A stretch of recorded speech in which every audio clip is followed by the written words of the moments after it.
Сәлем достар! Мынау келе жатқан жаңа жылдарың құтты болсын барлықтарыңа. Бүгінгі менің қозғайын деп отқан тақырыбым біраз тәжірибелік есептер шығарамыз. Былайша айтқанда тест шығарамыз. Ең күшті кодтарды табу керек ойынның шарты бойынша и сол арқылы жеңіске жету керек. Кем дегенде бір нәрсе ұтып алуымыз керек. Міне осы сұрақтарға жауап беруге, есеп шығаруға тырысамын. И және де өз ойыммен бөлісуге тырысам. Егер енді көріп жатсаңыздар, жақсылап жайғасыңыздар, бұл жерде бір нәрсені жеңіске жету үшін шахматта қате жіберуге болмайды. Сол себептен мүмкіндігінше бірінші жүрістен бастап осындай дұрыс кодтарды, дұрыс жүрістерді пайдалану арқылы жеңіске жетуге тырысамыз. Енді бұл жерде қаралар жана бізде пешкімізді жеді. Мына жерде міне осындай соңғы ход болды. Осы жерде жеді. Енді қарап отыратын болсақ, материалдық жағынан қараларда 5 пешкі, бізде де 5 пешкі, 2 ладья, 1 ферзден, 1 ат, 1. Негізгі қазіргі біздің жағдайымыз теңде тең, бірақ енді бұл жерде сұрақ туындайды. Егер мен жейтін болсам ладьяны, әрине олар жейтін болса, мен былайынша қазір ладья ұтайын деп тұрмын, бірақ мына шақты ескеру керек. Егер мен аны жейтін болсам, ол қарсылас маған шах беретін болса, ешқандай қауіп төнбей ма, сұрақ туындайды. Мен корольмен қайда қаша алам? Алдыға қаша алам. Маған мына жақтан шах беру мүмкін. Сонда мен корольге былай қаша алады екем. Былай қарап тұрсаңыз, ешқандай қауіп жоқ. Бұл жерде жеу керек, өйткені жемейтін болсақ, бұл жерде бізге өзімізге мат алайын деп тұр, қауіптер жан жақтан. Мына жерден жейін деп тұр деген сияқты. Екі ходта мат қойғылар кеп тұр, сол себептен ойланбай жеу керек. Олар бізге шах берді. Ең бастысы мына жерге қашып ферзін ойынға шығартпаймыз, сол себептен алдыға жүреміз. Ары қарай осымен ойын аяқталды, біз жеңіске жеттік. Бұл жерде ешқандай бұда мүмкіндік жоқ. Жегенмен ферзбен жей салам. Мынандай шах беретін болса, жай ғана корольмен былай қаша салам. Тағы бір шах беретін мүмкіндік бар, король қашып кетеді. Бұл жерде ешқандай маған шах жоқ. Ал бір ладья біздің өзімізде қалды. Ойынның шарты бойынша жеңіске жеттік. Келесі тапсырмада ақтар менің пешкімді жеді. Қаралармен қандай жеңіске жетуге болады? Қарап отырсаңыздар, ақ корольдің жағдайы қиын, сол себептен шах беретін болсам, қашатын жері жоқ, мат болады екен. Міне осымен мат болды. Енді әртүрлі деңгейде шешеміз, әзірге жеңілден бастап жатырық, ары қарай қиындап, тапсырмалар қиындап отыратын болады. Енді бұл жерде мат қою тәсілі, король қиын жағдайда тұр, сол себептен слонмен шах берем. Мен көрдім, король осы жерге қашатын, одан кейін алды ашық тұр, көріп тұрсыздар. Енді бізде алыс бағытта жүретін фигура, ауыр фигура, ол ферзбен шах мат береді екенбіз. Міне осыны мұқият жаттап алыңыздар осындай тәсілді. Бізге енді вилка қойып жатыр, двойной удар. Бірақ олардың ферзі қорғаусыз тұр, сол себептен шахматта бұндай тактикалар көп кездеседі. Егер сіздің ферзіңіз атпен жеген кезде ат оны қорғайтын болатын болса, оның фигурасы қорғаусыз тұратын болса, бұл жерде біз фигура ұтып алады екенбіз. Жеймін, ферзь енді қашса, бізде бір фигура артық қалатын еді, сол себептен олар бізді жеді. Бұл жерде енді фигурамен артқа оралам. Сонда мен бір ат ұтып алдым. Ферзь бен ферзь айырбастадық, бірақ мен слонды жеп артқа қайтып үлгердім. Келесі тапсырмада қарап отырайық, мұқият. Мына слон қорғаусыз тұр екен. Сол себептен ферзь қашты, мына жаққа жүрді. Енді мен көріп тұрмын слонына шабуылды екен. Оның ферзі менің слоныма ыңғайлы жерде тұр. Сол себептен ашық шабуыл жасаймын. Ферзь қашты, слонын жеймін. Келесі тапсырмада бұрынғы тәсілге саламын. Ат келді, оның слоны қорғаусыз тұр. Сол себептен атпен жеймін. Енді олар нан жесе, мен фигура атып аламын. Егер ол слонмен жесе, мен осы жерде ферзбен жемеймін, корольмен жемеймін, ал атпен сол жеген фигурамен артқа қарай қашып кетем. Сонда мен екі фигура жеп үлгердім. Міне мұқият қарасаңыздар, атты жедім. Енді олар слонын қорғау керек. Атпен қашып жедім. Сонда бір фигура қалтада қалды. Келесі тапсырмада корольге қараймын. Менде ладья және слон бар. Значит, бұл жерде ойланып қарайтын болсақ, король бізге екеуі бір горизонталь бағытта тұр. Бұл жерде сквозной удар тәсілін қолданам. Бірінші шах берем. Король қашты. Енді ладьям ойынға қосыла алады. Қарап отырсаңыздар, сквозной удар тәсілін жасау арқылы мен ладьясын ұтып алдым. Келесі тапсырмада ойланамыз. Пешкіні жүрді, менің ферзіме жол ашылып деген сөз. Онда ладьямен кірем. Олар жейді ферзбен. Бір жағынан ферзін ұтып алдым. Қосымша біз мат қойған екенбіз. Нұр үстіне нұр деген осы. Келесі тапсырмада мұқият қараймыз. Аты қорғаусыз тұр. Король әрқашан ашық тұрған кезде, оны керек кезінде, пайдалы кезінде шах беру керек. Шах берем. Атын жеп алады екем. Келесі тапсырмада слон қорғаусыз шабуыл жасады. Шахматта промежуточный ход деп атайды. Сол себептен менде атымды шах арқылы алып кететін мүмкіндік бар екен. Бір жағынан пайдалы айырбас. Слонын ұтып алам. Келесі тапсырмада королін қараймын. Қандай қызық бар? Егер мен шах беретін болсам, егер корольді алдыға жүретін болсам, матқа шабуыл ұйымдастырып көруге болатын еді. Бірақ оның да шахы бар қарсыластың. Сол себептен мен шах беретін болсам, корольдің бір-ақ жүрісі бар. Екінші ладьямен шах беретін болсам, қарап отырсаңыздар, ол мат болады екен. Онда сол тәсілге саламын. Бірінші мимен есептеп алдым. Енді қарсыласым жеді. Менің слоным диагональ бағытта шабуылда тұр. Бірақ мен мынаны жесем, енді қараймыз, слонмен жесе, менде ладья бар екен. Онда мен мынаны жесем, бізде двойной удар болады, пайда болады екен. Онда жеймін.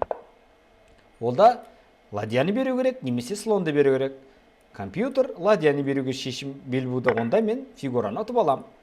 Келесі тапсырмада қараймын мұқият. Ферзь ортада, король рокировкасыз. Мүмкіндік көп деген сөз. Слоны да қорғаусыз тұр екен. Бұл себепте ферзін ұту бұл жерде мәселелері қиынырақ, бірақ слоны қорғаусыз отырған себептен мен шах бере алам. Ода слонды қорғаудың бірақ тәсілі атпен жабады, бірақ мен оны атын көзін жоя алады екем. Сол себептен атпен жапса, аттың көзін жойып ферзге шабуыл жасаймын. Ол қайтарғаннан кейін слон ұтып алар ем. Бұл енді король басқа тәсілді таңдаған екен, басқа амалды корольмен қашты. Сол себептен слонын тегін жеймін. Келесі тапсырмада жей алмаймын, связкада тұр. Сол себептен атын жеймін, бір жағынан атымды қорғап қалам. Тегін фигура. Былайынша айтқанда, атын тегін ұтып алдым. Қараймын, қандай тәсіл бар? Шахпен жейтін мүмкіндік келіп тұр екен. Король қашады. Мына жерден двойной ударға түседі екен. Мүмкіндігінше екі ладьяны ұтып алдым. Көрдіңіздер, біріншісін тегін жедім, екіншісін шах арқылы жедім. Келесі тапсырмада қарсыласым менің королімді бұзуға жақындап келатыр, мат қойғысы кеп тұрған тәсіл бар екен. Бұл жерден де ладьясы қорғаусыз қалып тұр. Сол себептен пешкін алдыға жүретін болсам, ладьясы қорғаусыз қалады екен. Ладьясын ұстап алдық. Сол себептен компьютер бізге ферзін берді. Бұл жерде қорқатын түгі де жоқ, ешқандай қауіп жоқ. Ферзь қалтада. Келесі тапсырмада қандай тәсіл бар? Көреміз. Король. Аттан басқа көмекші жоқ. Сол себептен атта апарсам, мына аттан қорғаныш жоқ екен. Сол себептен ферзін маған беруге тура келіп жатыр. Қараймын. Маған неге тегін беріп тұр сұрақ? Менде екі шабуыл. Тегін беріп тұр. Ендеше жеу керек. Жеу керек. Ең бастысы, король қашқаннан кейін қараймыз, санаймыз, қандай бізде мүмкіндік бар. Шах беруге болады екен, король қашады. Бірақ бұл жерде менің жағдайым күштірек. Менде 5 пешке, қарсыласты 4 пешке. Сол себептен жеңіс мен жақта. Келесі тапсырма. Бұл жерде енді танымал мат қою тәсілі, связка, байлап тұстау тәсілін қолданамыз. Ладьясы байланып тұр, сол себептен ладьяны лақтырамыз. Король жегеннен кейін мынандай керемет матқа түседі. Келесі тапсырма. Шах берді. Біз әрине мына жерге қашсақ болады, бірақ қашқаннан кейін матқа шабуыл жасап тұр. Ладьяны жейтін уақыты жоқ.